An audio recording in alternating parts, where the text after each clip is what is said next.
저희가 앞서 진행한 사건이 임차인들이 70명이라 저희가 너무 힘들었거든요. 대출 약정서와 등기 필증, 배당받을 때 이 두 가지만 있으면 됩니다, 원래는. 근데 롬파일은 그렇지 않습니다.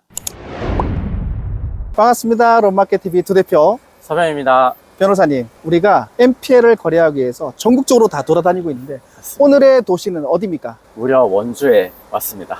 여기 온 이유가 뭔가요, 우리가? 이번에 원주에 온 목적은 클라이언트의 의뢰를 받아서 원주에 있는 다가구 물건을 유입으로 한번 취득해보기 위해서 모 신협에 와 있습니다. 유입 채권이라고 하시면 NPL을 활용해서 채권으로서의 배당이 아니라 부동산 소유권을 득하기 위해서 왔다는 말씀이신가요? 예, 맞습니다. 물론 배당의 가능성을 배제할 수는 없지만 가능성도 상당히 있는 그런 물건으로 보입니다. 그러면 NPL을 활용해서 유입을 어떻게 취득하는지 절차적인 부분도 한번 알아보고, 그 전에 NPL의 원장을 우리는 뭐라고 부르죠? 롬파일을 확인해 봐야죠. 롬파일이 있는 곳은 어디입니까? 양도인인 은행. 맞습니다. 그 양도인인 은행이 가지고 있는 롬파일을 확인하기 위해서 여기 원주까지 왔습니다. 오늘 롬파일을 확인하고 나서 우리가 생각했던 조건과 부합하다면 채권 양수도까지 가는 건가요? 네, 그래서 계약서도 이미 검토가 끝났고 특약사항까지 은행 측에서 다 용인을 해서 이렇게 진행하고자 합니다. 그러면 좋은 채권 거래해보러 가시죠.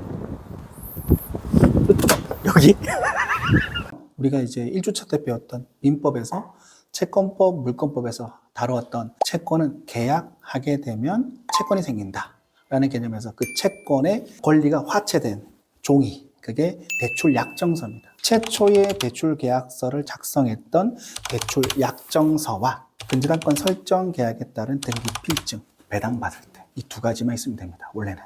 근데 롬파일은 그렇지 않습니다. 이 롬파일에 대한 개념은 채권이 최초에 탄생할 때로부터 소각이 될 때까지 시간의 배열대로 움직입니다.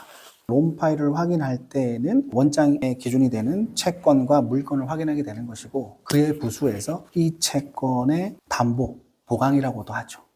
그 담보 보강에는 뭐가 있을까요? 이 채권을 좀 지켜줄 수 있는 친구들은 뭐가 있을까요? 근저당을 지켜줄 수 있는 이 친구들은 선순위 채권에 대한 존재입니다. 여신 취급할 당시에 국세 및 지방세 완납 증명서, 밀린 세금 비롯해서 소득금액 증명원이라든지 모든 주소가 다 나와 있는 초본, 그 다음에 인감 증명서, 그런 부분들을 받아두는 이유가 이 대출을 취급함에 있어서의 먼저 법정 기일이 있을지도 모를 당해세에 대한 부분들을 배제하기 위해서. 두 번째는 이 대출을 취급하기 전에 아무런 임차 관계가 존재하지 않았다.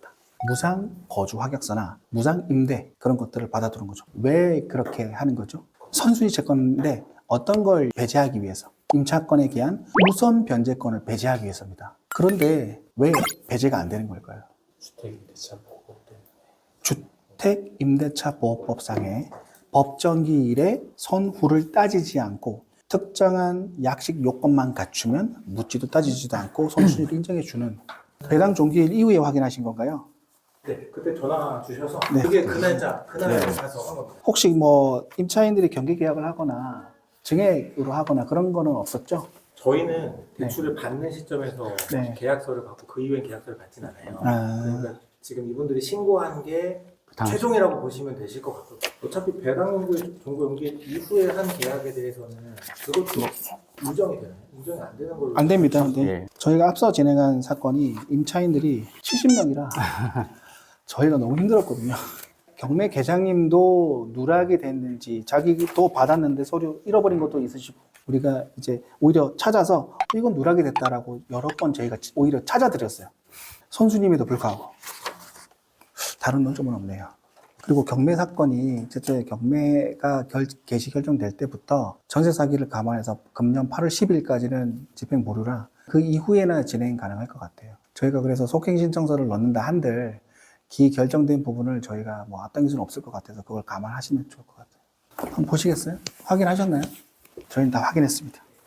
보통은 거래의 목적이 배당을 목적으로 많이 진행이 되나요? 아니면 본건처럼 유입의 가능성을 열어놓고 거래를 하는 경우가 많습니까? 저희는 그 보통은 경매로 다 회수를 다 했습니다. 아, 그럼 배당 채권 위주로 거래를 하시는. 요즘 경기가 안 좋아지니까. 네네. 저희가 그래도 좀 강점이라고 하면, 이제 보통은 다른 대부업자들은 경매상에서의 채권자 배당을 목적으로 채권을 양수도하는 경우가 많은데 저희는 최초부터 그냥 유입 취득을 염두를 해두고 채권 거래를 이제 많이 하는 경우가 있어서 저희가 유입 취득을 목적으로 거래하고자 하시는 투자자분들이 좀 덜어 계십니다. 네, 그래서 뭐 고민이 되는 채권이나 뭐 신탁 NPL 같은 경우에도 저희 쪽에 자리를 주시면 저희가 영상으로서도 소개해 드릴 수도 있고 투자자분들 저희가 찾아드릴 수도 있으니 같이 한번 상생하시죠. 네. 네, 저희가 잘 마무리할 수 있도록 저희가 챙기도록 하겠습니다. 오늘 귀한 시간 내주셔서 정말 감사합니다. 아니, 커피 좀 드시라고 들고 왔는데 다 녹았겠네. 정리하고 넘어가시죠. 네. 변호사님, 오늘 신협을 내방해서 론 파일을 확인을 했는데 저희가 조금 고민되는 논점이 있었어요. 유입 채권이라고 우리가 처음부터 평가를 하고 들어온 채권입니다. 근데 유입 대상 채권을 목적으로 해서 근질권 대출을 받기가 쉽지가 않습니다. 왜냐하면 어떻게 보면 제3자의 낙찰 대금에서 채권자로서 배당을 받아 나와야 됨에도 불구하고 유입 대상 채권은 그러질 못하니까요.